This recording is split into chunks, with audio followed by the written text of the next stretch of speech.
हरे कृष्णा हरि भागते विलास में कहा गया है कि यदि कोई बालक, वृद्ध या बीमार व्यक्ति उपवास का करने में असमर्थ है तो भी उसे एकादशी व्रत का त्याग नहीं करना चाहिए। उसे दिन में एक बार या संध्या के काल में दूध, जल, फल आदि ग्रहण करके एकादशी का व्रत पालन अवश्य करना चाहिए। यह एकादशी तिथि प्रत्येक व्यक्ति को अपना मनोवांछित फल तो प्रदान करती है, अपितु उन सबसे ऊपर और सर्वश्रेष्ठ परम भगवान श्री कृष्ण की क्षेत्र प्रेमा भक्ति भी प्रदान करती है। हमारे प्रत्येक शास्त्रों में एकादशी व्रत के समान न तो कोई अन्य व्रत की तुलना की गई है और न ही महात्म्य में बताया गया है। एकादशी व्रत तपस्या के लिए बना है, अपनी चेतना को कृष्णमय बनाने के लिए न है, स्वयं की सही पहचान ढूंढने को बना है और जीवन के परम उद्देश्य को प्राप्त करने हेतु जागृत होने के लिए बना है। यहाँ तक कि श्रीमती राधा रानी भी एकादशी तिथि की महिमा मंडन करने में संकोच नहीं करती है। हमारे सभी वैदिक शास्त्र और पुराण एकादशी तिथि की भूरी भूरी प्रशंसा और एक स्वर में महात्म्य गान करते हैं, क्योंकि हो सकता है कि बाकी सभी व्रत, पर्व और त्योहार मनुष्य को हर प्रकार के सुख, समृद्धि और कीर्ति देने का वचन देते हो, लेकिन एकादशी तिथि इन सबसे ऊपर है, क्योंकि वो इस नश्वर जगत में स्थायी सुख देने का वचन देती है। और ये स्थायी सुख है परम भगवान की शुद्ध प्रेमा भक्ति और इस जन्म मृत्यु के चक्र से सदा के लिए मुक्ति। भौतिक सुख सुविधाएं आपको इस जन्म में सुख प्रदान कर सकती है, मृत्यु के बाद जैसे ही शरीर छोटा, सारे समृद्धि भी छूट गए, लेकिन एक मात्र भगवान की भक्ति की है जो मनुष्य के शरीर को छोड़ने के बाद भी उसके साथ रहती है। और ये भक्ति कौन हमें प्रदान कर सकता है? तो वो हमें मिल सकती है प्रमाण फोटो, गुरु की कृपा से, वैष्णवों के संग से, वैदिक नियमों के पालन से, तुलसी देवी की सेवा से और एकाद शिवराज का पालन करने से। तो आइए आज हम आने वाले ऐसे ही महत्वपूर्ण वरुथिनी एकादशी के विषय में सुनते हैं। यह एकादशी प्रत्येक वर्ष वैशाख मास के कृष्ण पक्ष में आती है और उसका नाम वरुथिनी इसीलिए भी है क्योंकि यह जीवात्मा को मनोवांछित वर प्रदान करने वाली है।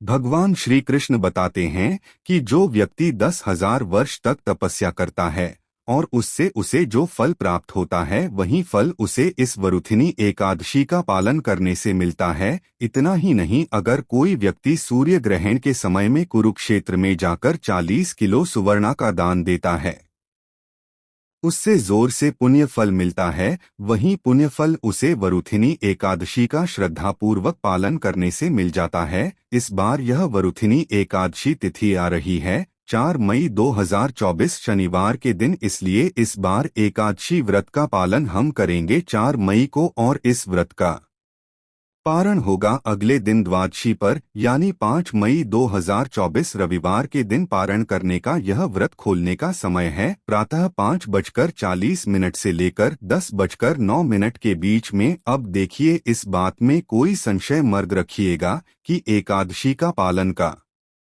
करना है, क्योंकि इस बार जो एकादशी आ रही है वह पूर्ण एकादशी तिथि है, यानी वह तो दशमी से सम्मिलित हो रही है और नहीं द्वादश शीर्ष है। इसलिए इस एकादशी का पालन सभी को 4 मई 2024 को ही करना है। पंचांग के समय अनुसार एकादशी तिथि प्रारंभ हो जाएगी 3 मई शुक्रवार को रात के 11:24 से और यह तिथि समाप्त होगी 4 मई शनिवार को रात के 8:38 पर। इस प्रकार यह एकादशी सूर्योदय से लेकर सूर्यास्त तक अखंड बनी रहती होने के कारण पूर्ण एकादशी है। इसलिए प्रयास करें कि दशमी के दिन आप जो भी भोजन लेना चाहें उसे थोड़ा जल्दी ही ले लें, जिससे कि अगले दिन प्रातः भ्रमण मुहूर्त में उठ सकें। 4 मई वरुथिनी एकादशी के दिन उत्तर भारत में ब्रह्मा मुहूर्त का समय रहेगा प्रातः 4:04 पर और सूर्योदय होने का समय है 5:40 अगले दिन द्वादशी पर।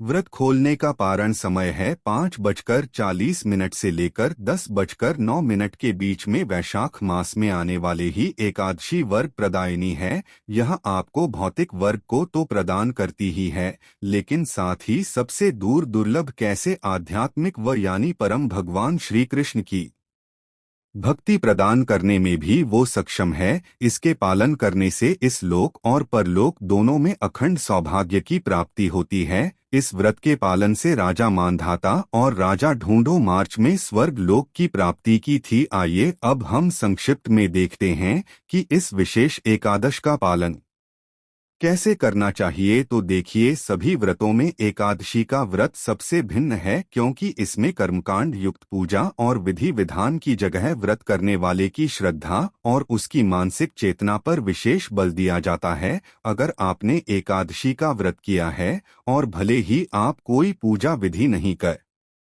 पा रहे हैं, लेकिन आपने संपूर्ण दिन भगवान श्री कृष्ण के दिव्य नाम हरे कृष्ण महामंत्र की माला का जप किया है, अपनी चेतना को सात्विक बनाए रखा है और अन्न का त्याग करके उपवास किया है, तो आपका व्रत करना सफल रहा। लेकिन उससे विपरीत आपने व्रत के सभी पूजा विधि विधान किए, उपवास रखा, लेकिन आपने उस दिन हरे कृष्ण महामंत्र का जप नहीं किया और अपनी चेतना में क्रोध, लोभ, मोह, अहंकार, ईर्ष्या इन सभी अनाथों को लेकर दिन व्यतीत किया, तो आपका व्रत करना और सफल रहा। यही है एकादशी व्रत पालन करने का मूल मंत्र। एकादशी के दिन प्रातः में ब्रह्म मुहूर्त में उठ जाना चाहिए। सभी पवित्र नदियों का स्मरण करते हुए, उन्हें प्रणाम करते हुए स्नान करना चाहिए और स्वच्छ होना चाहिए। उसके बाद अपने घर में पूजा स्थान को स्वच्छ करके भगवान की मंगला आरती करनी चाहिए अथवा उसका दर्शन करना चाहिए। उसके बाद हाथ में गंगाजल लेकर भगवान के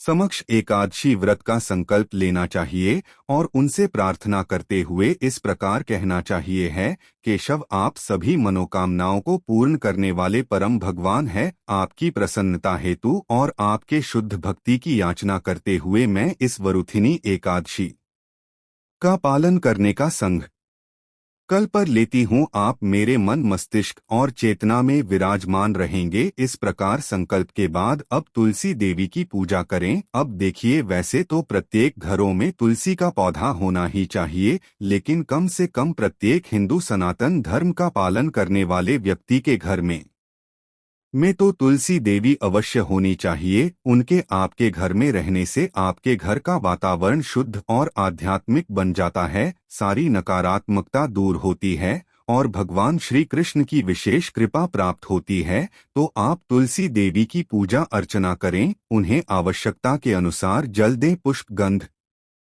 और दीप अर्पित करें और उनकी कम से कम 3 बार प्रदक्षिणा करें। यह गर्मी का समय है, इसलिए ये मत सोचिएगा कि एकादशी के दिन तुलसी में जल नहीं डाल सकते। हमारे शास्त्रों में ऐसा नहीं लिखा है कि एकादशी पर तुलसी में जल नहीं डालना चाहिए। अब तुलसी महारानी के समक्ष बैठकर हरे कृष्ण महामंत्र का जप करें, यानी हरे कृष्णा कृष्णा कृष्णा हरे हरे, हरे राम राम राम हरे हरे। इस महामंत्र की 108 मन के वाली कम से कम 8, 16 या 25 माला का जप करें। यह जब आप संपूर्ण दिन में भी कर सकते हैं। एकादशी के दिन हम किसी भी प्रकार के अन्न, दाल, चावल इत्यादि का त्याग करके संपूर्ण उपवास करते हैं। अगर बिना भोजन के उपवास करना संभव न हो तो आप जल, दूध, फल या फिर एकादशी का प्रसाद ले सकते हैं, लेकिन प्रयास करें कि दिन अधिक से अधिक हरि नाम का जप करें, हरि कथा सुनें और भगवत गीता या श्रीमद् भागवतम ग्रंथ का अध्ययन करें। एकादशी के दिन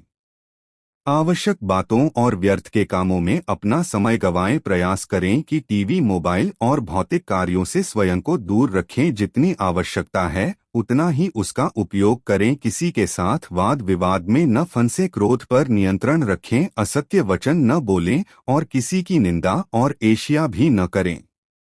अगले दिन द्वादशी पर विधिपूर्वक इस एकादशी व्रत का पारण करना चाहिए। पारण से पूर्व भगवान के लिए सात्विक अन्य भोग तैयार करें, उसमें तुलसी पत्र रखकर भगवान को अर्पित करें और फिर उसे प्रसाद रूप में किसी ब्राह्मण या वैष्णव को खिलाएं और स्वयं भी उसी प्रसाद से एकादशी व्रत का पारण करें।